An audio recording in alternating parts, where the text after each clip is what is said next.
baka wala tayo rito sa mundo. Alam niyo ba yun? Pero pag-aaral, mas malalim na pag-aaral yun.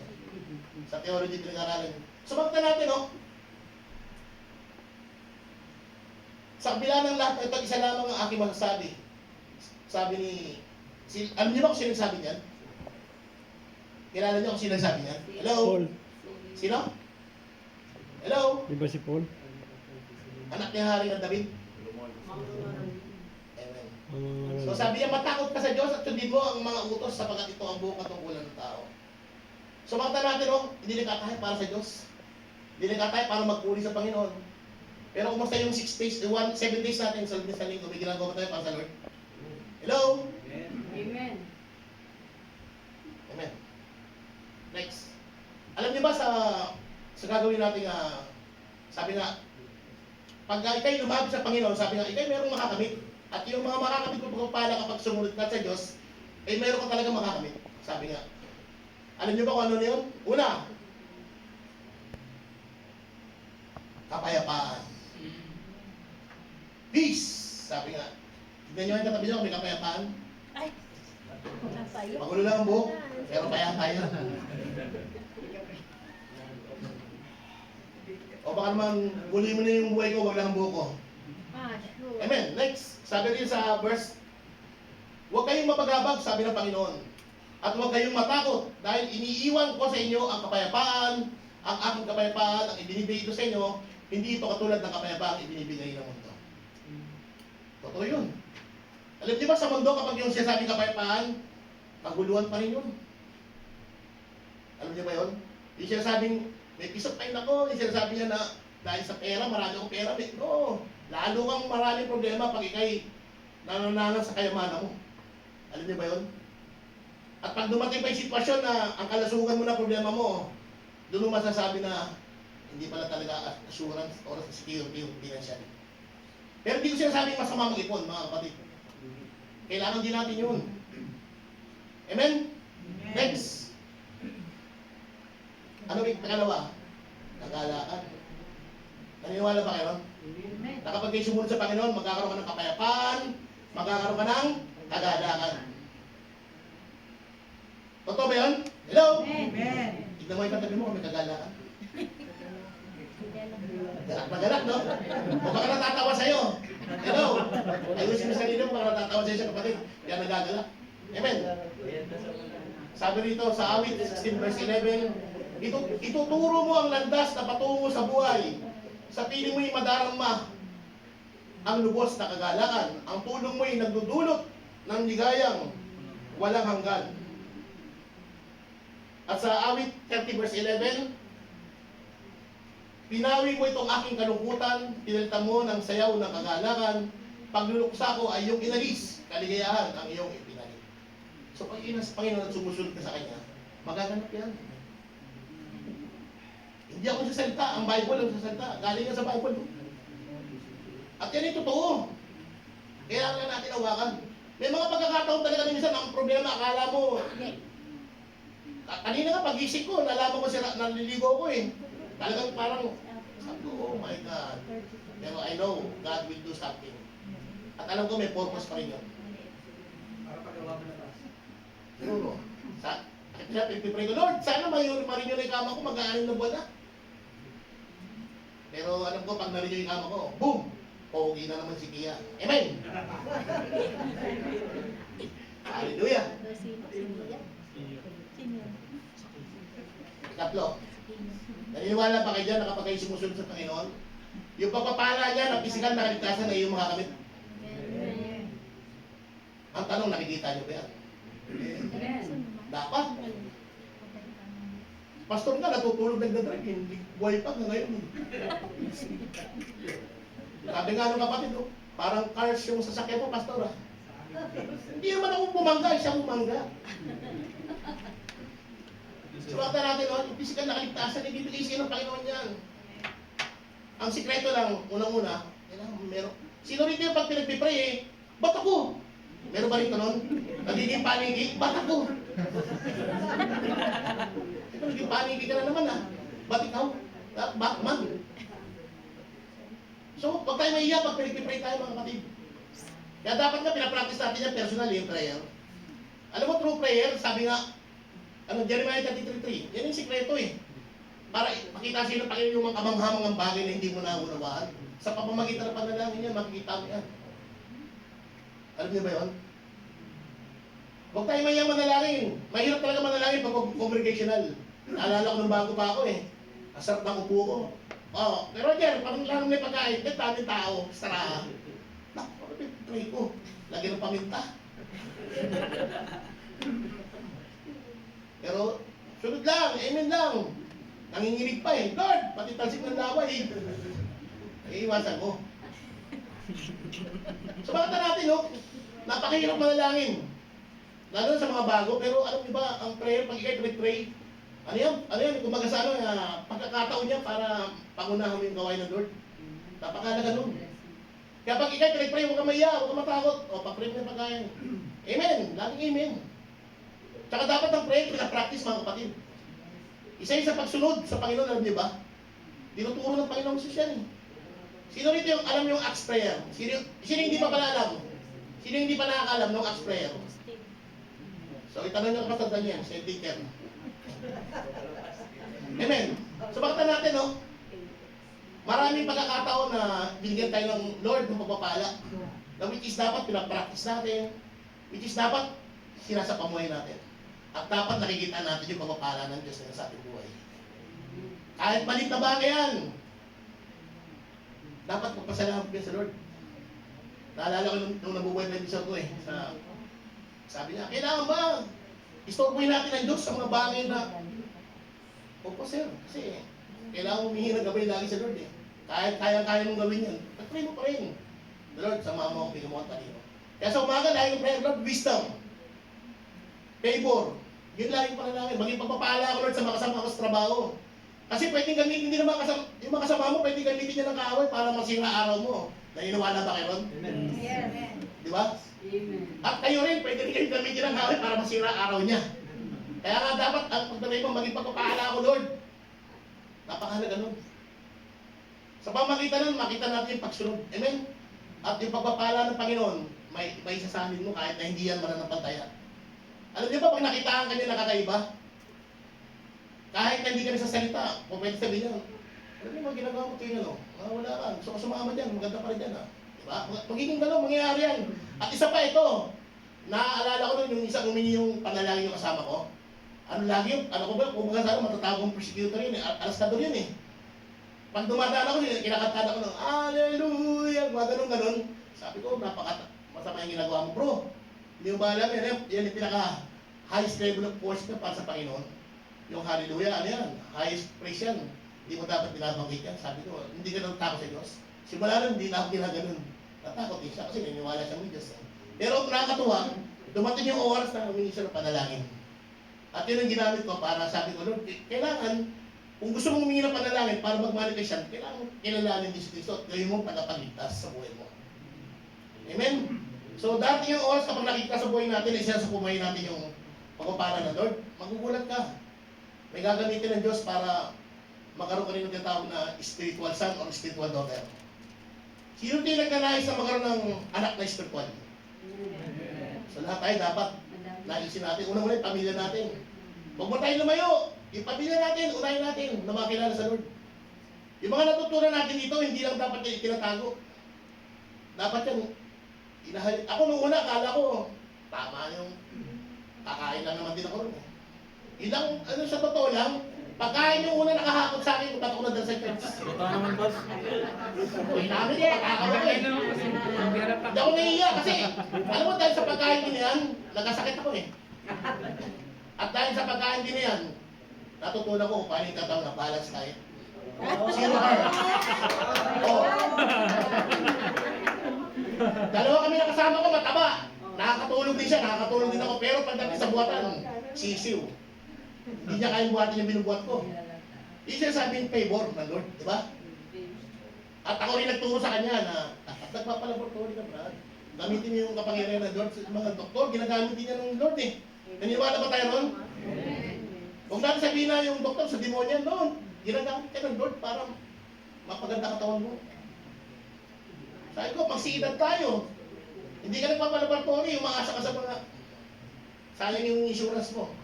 Hindi naman ikaw nagbabayad. Sa Pilipinas, alam niyo ba, pag nagpalaboratory ka, ilang araw bago makuha. Dito, minuto lang. Oras lang. Napakapalad natin dito. Kasi gamitin natin, yung pagpapala ng Lord. Pagpapala din kasi ng Lord yan eh. Ako nga, expire na yung kama ko, pero insurance ko, live pa. So, nabibless ako kasi kahit expire yung kama ko, nakakuha pa akong maintenance.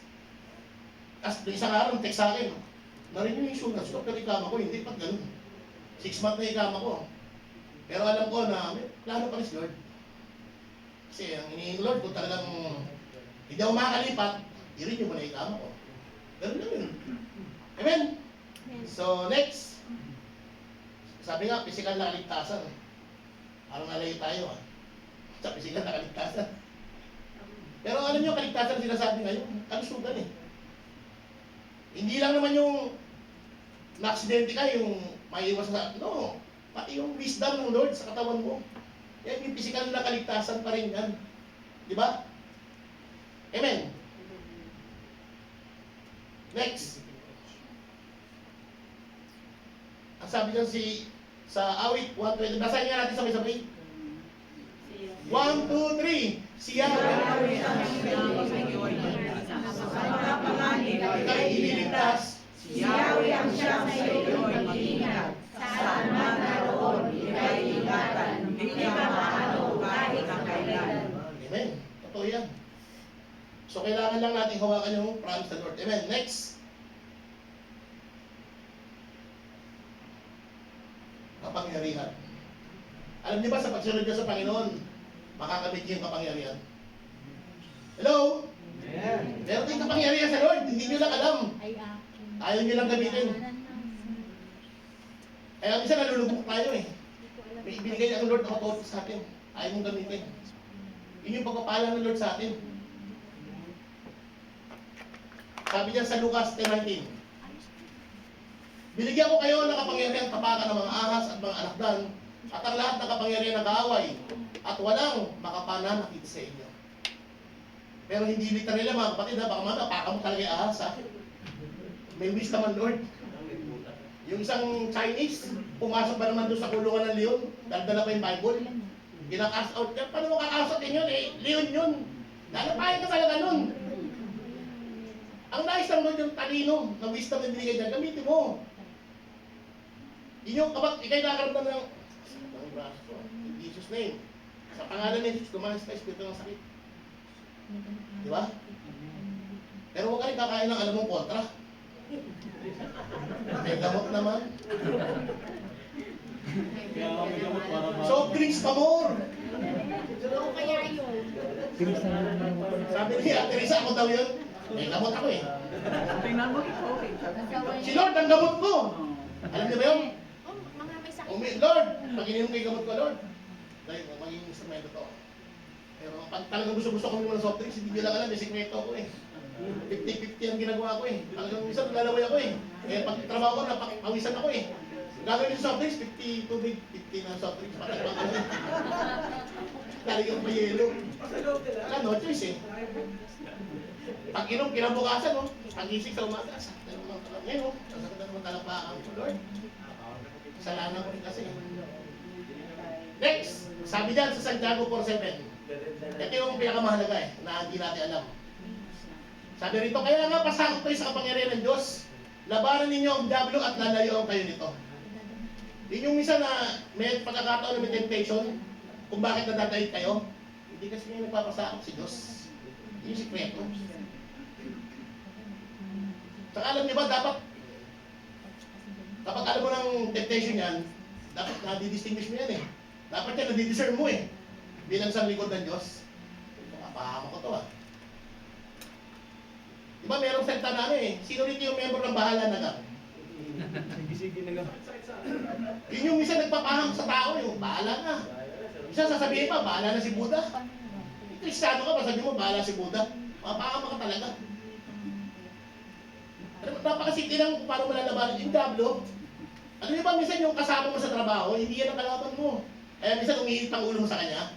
Pagmasdan mo, minsan pag nagagalit yung kasama mo, nagano yung mata niya, yung nanlilisik. Dahil siya naman sa mundong to, hindi flesh. Spiritual behind.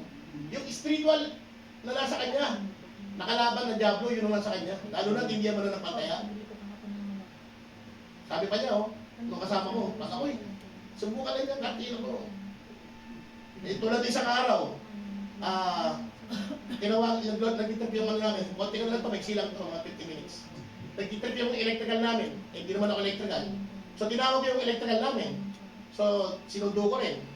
So, nakiusap ako, marami siyang trabaho sa Factory 6, pero kami Factory 7. So, napakiusapan ko, dinala ko rin sa amin. Etong isang operator, biglang lumapit, sumugod. Inaaway yung dinala ko. Ako ngayon, umawat. Sabi ko, Brad, gusto mo. Sabi ko, hindi mo alam, pinakisulan ko lang to, ang daming trabaho to. Buti ka, pinuntahan tayo nito para makantat. Sabi ko, sino ba kasi nagsabi si umandar ka? Eh, magtitrip pa naman talaga. Inaayos pa niya eh. Umandar kasi siya, yung makina niya kasi pag nag-trip, mahirap talagang ayusin yun, mahirap umandar. So, banda ko rin, pagdating ng hapon, ako pa rin yung ginawa niyang kaaway, pinuntahan pa ako. Sabi niya, sino ba nagsabi siya? Sabi ko, Brad, yung ano ko sa kanya, hindi galit. Kasi naunawaan ko siya eh, alam ko spirit behind yung labanan eh. Spiritual na sa kanya eh. Sabi ko, Brad, wala namang problema eh. Alam mo yung problema? Naayip ng kakagad. Sino ba kasi talaga nagsabi siya para pagaling yung makina? Wala naman talaga. Totoo naman yun.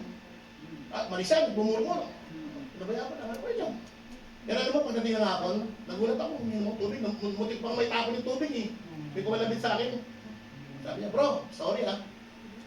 Sabi ko, ikaw lang kasi wala namang problema sa akin eh. Ikaw lang kasi may problema eh. Kahit sa kanya, ayun, naunawaan niya. Sabi ko, ayun, sa totoo lang, kung gusto kong bilhin yung away mo, wala na. Baka napunta na tayo sa kulungan parehas. Pero dahil may tinuruan, Lord, yung ayun, sabi nga ng Panginoon, di ba ng Panginoon Jesus, kapag ang masama, ginantihan mo ng mabuti, ano nangyari? Kapag yung masama. Ganun yun. Huwag mo sabihin na, pasalamat na, Kristiyano ko. Hindi ka doon. Isa, ganun ang Kristiyano eh. Pinigaya bang pa Kristiyano siya? Salamat ka, naging Kristiyano ko. Kundi bukol-bukol ka. Isa, ganun. Mali yun. Di ba? Amen. So, natatandaan niyo pa ba yung mga kamit natin? Hello? Ano yung una? Si Ate Marie lang nagsusulat talaga eh. Pastora lang talaga eh. Ang iyong buhay. Ano? Ano na? Mali Ate sinulat po. Kapayapaan. Kapayapaan. Amen. Ikalawa. Kagalakan. Kagalakan. Ikatlo. Pisikal ng kaligtasan. Amen. At At ikapat. kapangyarihan. Amen. So, sabi na, di ba? At ang ikalima? Wala nyo, ano yung ikalima? Pagpapala. Hindi, kasama to kanina sa ano eh. Ito yung, Kagalingan. alam mo, pag sumusunod ka sa Panginoon, yung kagalingan, makakamit mo. Hindi lang to physical na kagalingan ang pinag-uusapan natin dito, mga kapatid. Alam niyo ba yun? Ito rin yung minsan yung emotional, sabi nga nakaranas tayo ng emotional damage. Hello? Kaya nga sabi ng Bible, ang mga pusong wasak ay kanya rin lulunasan. Ang lalim, no?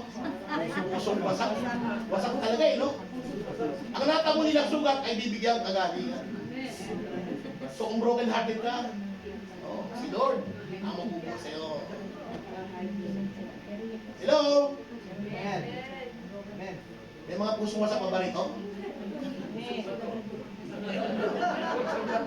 Ako inamin ko, mukha lang wasak sa akin. Hallelujah. Bato daw. Amen. Kalim pa to, namatali mo na. Hindi na natin pala elaborate yung pusong wasak. Alam naman natin yan eh, no? Na baka nakatama tayo na hindi ko sinasadya eh. Alam ko marami rin itong ano, broken hearted. Pero ilapit nila yung sanod mga kapatid ha. At ang ikalima ito, pinakaulit ang ilan to, pastor ha? Anim. Hindi ko nabilang eh. Ha? Anim. Ang-anim. Katagumpayan. Naniniwala ba tayo ron? Hello? Ang nasa Panginoon, nandun yung victory. Ay, hindi maniwala ka na. Sabi rito sa Jeremiah 11, pakibasa, 1, 2, 3. Sapagkat balik kong loob ang plano para sa iyo. Ang planong hindi ninyo hindi nakasama, kundi para sa inyong ikabubuti. Ito'y mga planong magtutulot sa inyo ng kinabukasan, punong-puno ng pag-asa. Amen. Punong-puno ng pag-asa. Ito yung katabi mo, punong-puno ng pag-asa. Hello?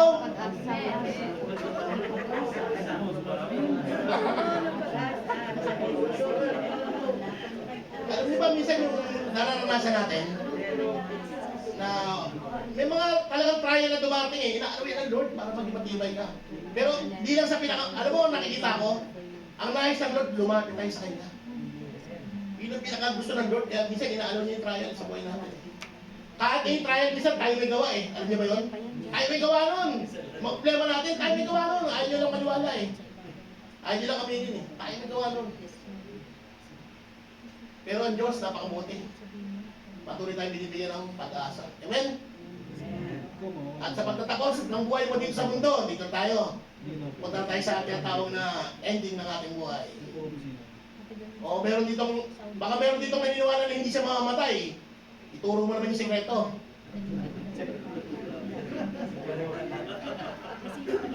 Alam niyo ba na walang tao mananatiling buhay? Sa physical ha, pero sa spiritual meron. Kaya ngayong sinasabi lang, takasan mo yung problema mo, magpakamatay ka. Huwag ka maniwala ron. Lalo ka magiging, mabibigatan ng problema mo. Maniwala ka. Kasi may tiyatap na second life eh. Kaya dapat malaman natin yun mga kapatid. Hindi pagtakas sa problema ang pagpapakamatay. Inuulit ko. Yung mga gusto mag-suicide dyan, hello! Makinig kayo. Oo nga, kapintuan sila. Hindi kalutasan sa problema ang pag-suicide. Nakakalungkot. Sayang mo. Hindi mo makakamit ka, alam mo ba yun? Naniniwala ba ka sa buhay na walang hanggan? Dapat.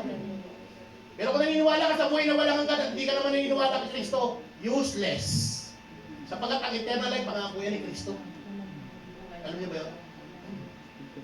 Kaya mga kapatid, pilitin natin na makamit ang buhay na walang hanggan.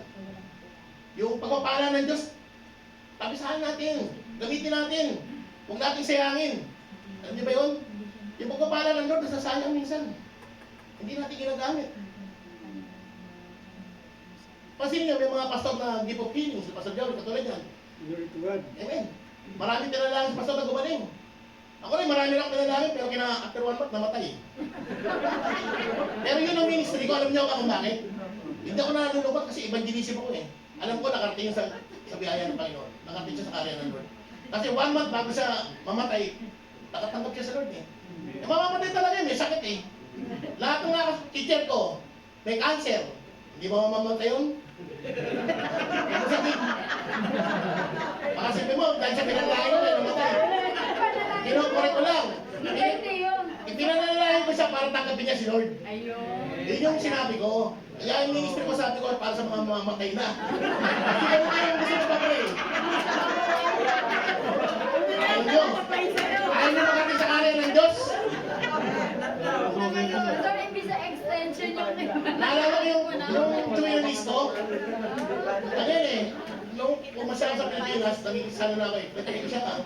Sabi ko, pinatanggap ko sa Panginoon. Pero after 1 month, namatay siya. Pero sa akin, hindi yung negatibo. Ang tingin ko ron, pasalamat. Pero sa akin, galit sa akin yung pisat ministro eh. Okay lang. Alam ko naman na pag nakakilala sa Lord, mauunawaan niya yun. Diba? Taas mo pa rin ako. Natanggap niya sa Lord eh. Pastor, iwalagi mo yun kasi may mga bagong Kristiyano. Kasi may Oo. panalangin ng extension ng buhay, prayer for healing. Tama yun. Meron din yung... Hindi kasi ang hinanap kaya ako yung pinatanggap sa Panginoon kasi yung sakit nga niya, sinabihan na ng doktor na ano. Pero iniingin ko pa rin Lord kung bibigyan mo siya ng extension. Ayun, kaya dapat iniwalagi. Kaya niliwanag na niya ate. May 15 minutes ka pati.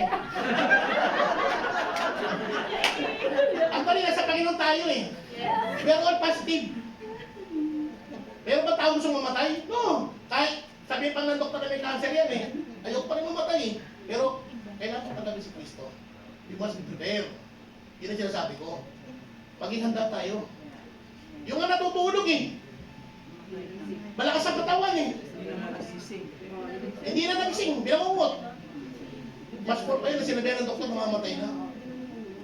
Pero may tinatawag talagang healing na instant na biglang, Buti na ulo. pero pa rin katapasan, kaya huwag kang, kaya nga sabi ni Apostol Pablo, di ba, ang kamatayan ay kapakinabangan. Huwag tayong matakot, tayo mga Kristiyano, i-mindset natin na ang kamatayan ay hindi yan kasiraan. Hindi yan na, ibig sabihin na negative. Mag-i-positive tayo. Ang kailangan lang nang gawin natin, maging ready tayo. Kaya kami mga nagbibigay ng mensahe dito, bakit? Para maging ready tayo. Pero kung wala ka namang ginagawa, hindi ka talaga ready. Di ba? Amen? So, sino pa pray? Cancel lang. Cancel na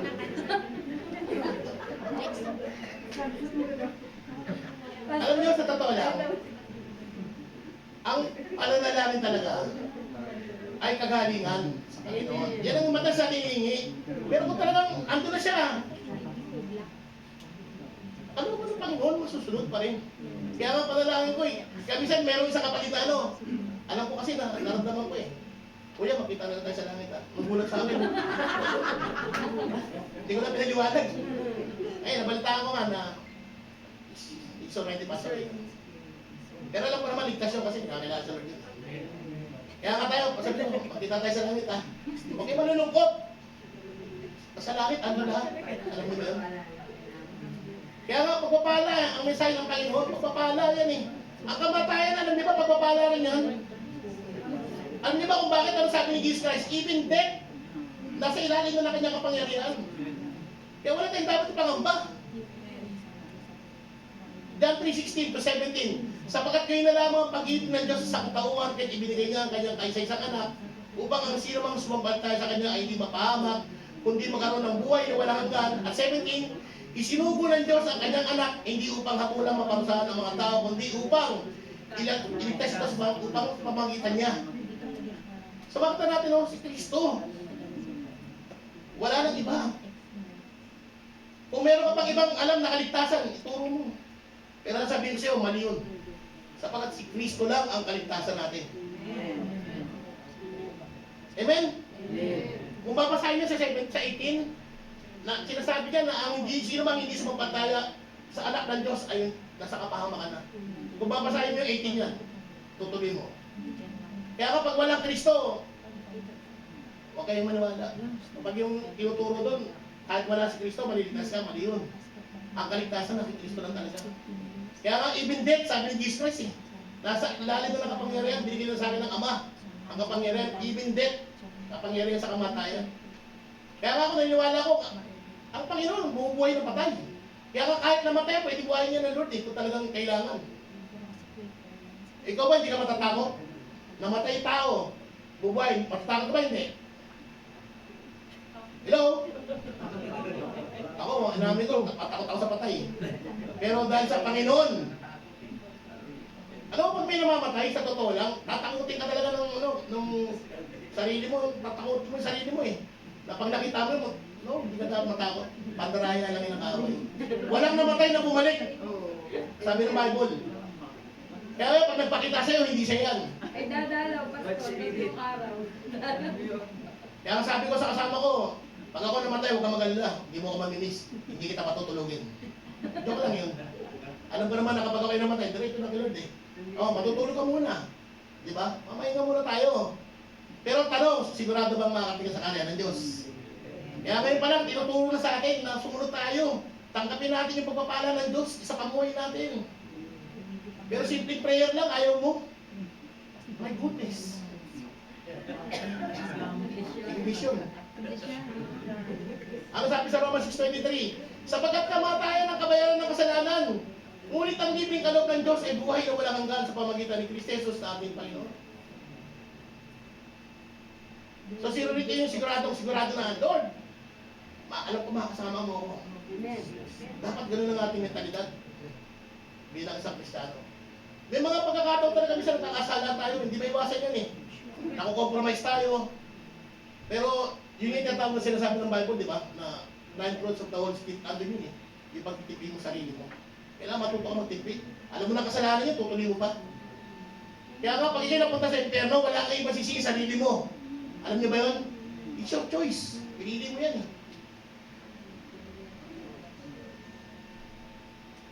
Sabi rito, sinabi sa kanya ni Jesus, ako ang nagbibigay buhay at muling pagkabuhay. Ang sino mang sumasampalataya sa akin, kahit mamatay ay muling mabubuhay. Naniniwala ba tayo ron? Spiritual ang pinag-uusapan dito mga kapatid ha. At sino mang nabubuhay at sumasampalataya sa akin ay hindi mamamatay kailanman.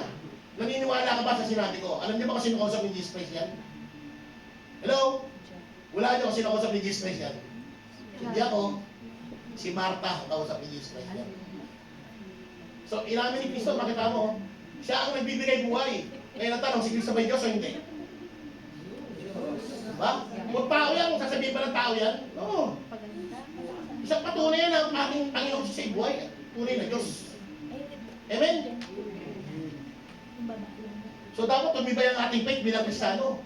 Alam mo ba kung bakit minsan lumilipat sa ibang pananampalataya ang Kristiyano? Walang pundasyon. Kaya dapat matibay yung pundasyon natin kay Kristo. Pag may lalaman pa ako itong lumipat, utos ka.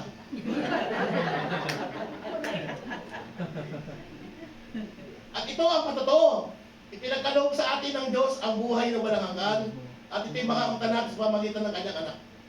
Ang sino mang pinapahanan ng anak ng Diyos ay mayroong buhay na walang hanggan. Ngunit ang hindi pinapahanan ng anak ng Diyos ay hindi makakaranas ng buhay na walang hanggan. So nakakalungkot, no? So dapat talaga may Kristo ka sa buhay mo. Alam mo ba kung bakit tayo naging malinis lang sa harapan ng Ama?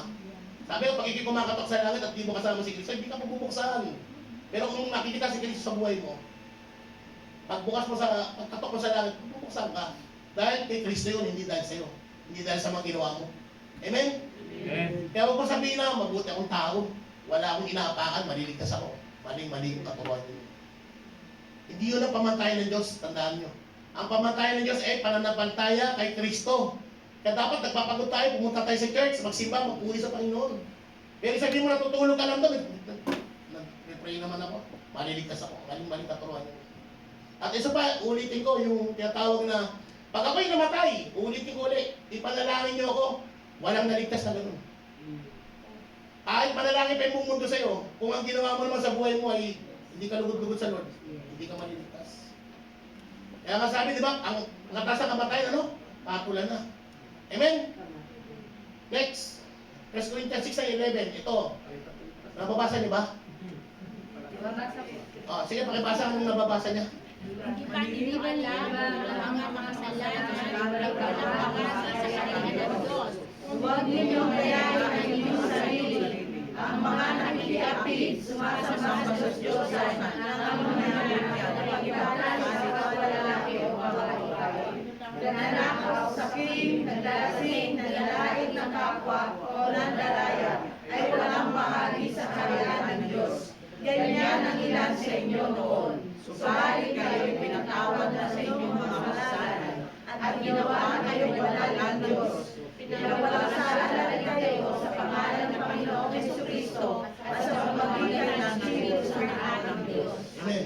So kung sabihin na, hindi mo isa ka dyan sa dati, na walang bahagi sa kanila ng Diyos. Di ba? Lahat tayo yan, oh. Pero alam niyo ba, napakabuti ng Panginoon sa 11, sinasabi niya, subalit kayo pinatawad na sa inyong mga kasalanan. Ang tanong, na-appreciate ba natin yun? Na-appreciate ba natin yung ginawa ni Cristo sa krus sa Kalbaryo, pagkapako niya? O baka ginagaya rin natin yung katulad doon sa Pilipinas kapag mayroong, Semana Santa, hindi yun ang kaligtasan. Hindi mo kaya gawin yung ginawa ni Cristo. Ang sabi ni Cristo, it's finished. Tapos na. Wala ka nang gagawin kundi manampalataya ka lang sa Lord. At ituwid mo yung buhay mo. Pero alam ko, minsan, mahirap talagang ituwid ang buhay. Pero sabi nga, si Lord pa rin ang magbibigay sa atin ng kalakasan. Kaya dapat, huwag tayo makawala sa presensya ng Panginoon. At tandaan natin yung pagpapala ng Lord dahil inatis sa pamuhay. Amen?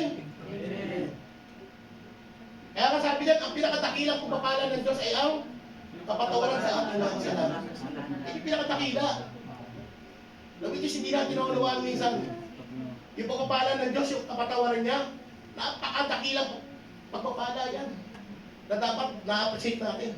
Dapat isa sa pamuhay natin yan. Ilang minuto pa, bro? Tapos na pa. Ha? Tapos na? Hindi na. O, tapos na tayo. Tapos na tayo. Sakto ba? Pero ano pa lang yan? May part 2 pa yan eh. Next. Iwan ko sa inyo yung Proverbs 10:22. Ang pagpapala ni Yahweh ay kayamanan na walang kasamang kabalisahan. Naniwala pa tayo ron? Amen. So, amen. So, tanda natin ang pagpapala ng Diyos ay kayamanan at walang kasamang kabalisahan. Kaya pag hindi nababalisa, delikado yan. Hindi yan sa Diyos. Deuteronomy 28, verse 2. Mapapasa inyo ang lahat ng mga pagpapalang ito kung susundin ninyo ang Diyos ninyong si Yahweh. So, may gagawin tayo mga kapatid, ha? Hello? Kailangan natin lakaran yung nais ng Lord. So, hindi yun madali. Huwag yung pagtawanan. Hindi madali yun. Mahirap lumakad sa kalooban ng Panginoon, tandaan natin. Kasi yung sarili mo, kukontrahin mo eh. Yung alam mo na, yung sinasabi mo dati na masarap ang bawal, dapat hindi dapat na pananaw mo na ngayon. Dapat nandidiri ka na ron. Alam niyo ba yun? Ew! So, tapos na. Naunawaan niyo ba yung mensahe ng Lord? Baka tawa lang kayo ng tawa, di niyo naunawaan yun, ha? So, napakabuti ng Panginoon, no? Tandaan natin, ang lahat ng pagpapala ng Lord ay binigay na sa atin. Ang kailangan na lang natin, i-apply. Kaya, mga kapatid, maging pagpapala tayo sa bawat isa, sa mga kasama natin sa trabaho. Yung pagpapalang ibinigay sa atin ng Diyos, ibigay din natin sa ating mga mahal na kapwa. Huwag tayo maging madamot. Tandaan natin, kapag kayo matulungin, magugulat ka na lang. Yung ginawa mo nung araw, sabi nga, mamumunga yan eh. Baka umiyak ka na lang. Amen? Yung kahit tatay kamayo. Hallelujah. Pwede ba natin awitin yung suklo ng biyaya? Isa pa? Minsan pa? Ba't nawala? Diyan, sa slide. Ang kapatid, pwede natin awitin yung suklo ng biyaya. Ano lang, short lang. Hindi lang pagtatapos. Bago ako mag-pray.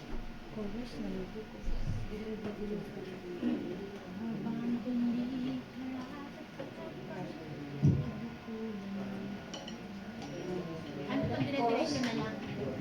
Pas. Okay. Pas. Straight na lang.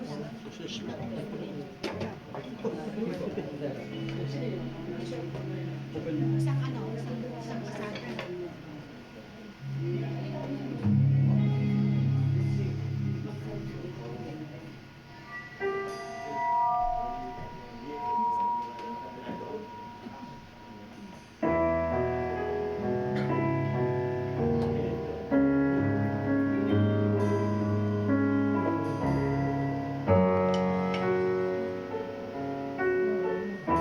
ako.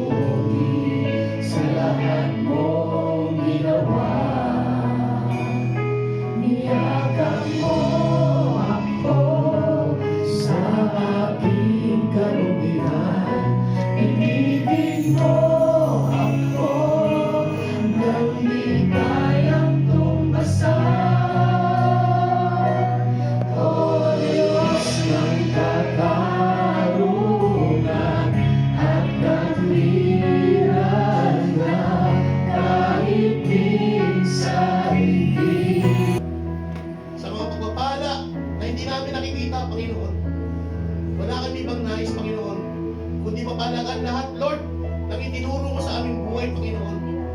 Lahat ng naranasan namin sa aming buhay, Panginoon.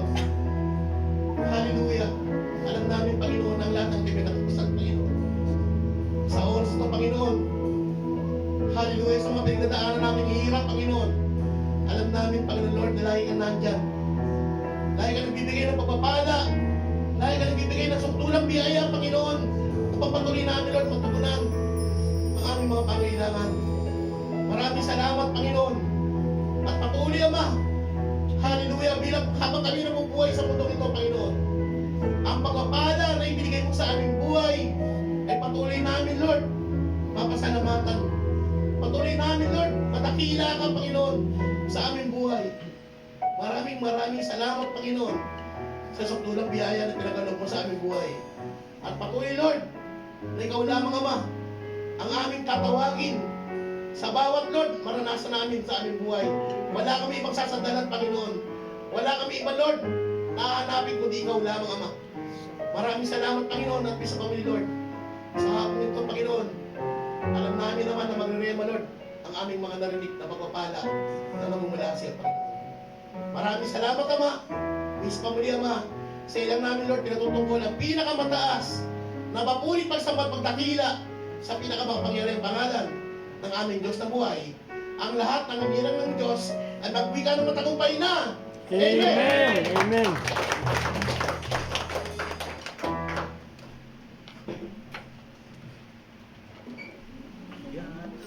Bagong bago.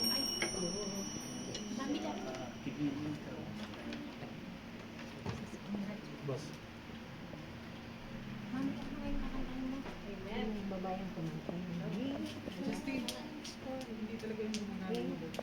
Ay, yan ito kami ito.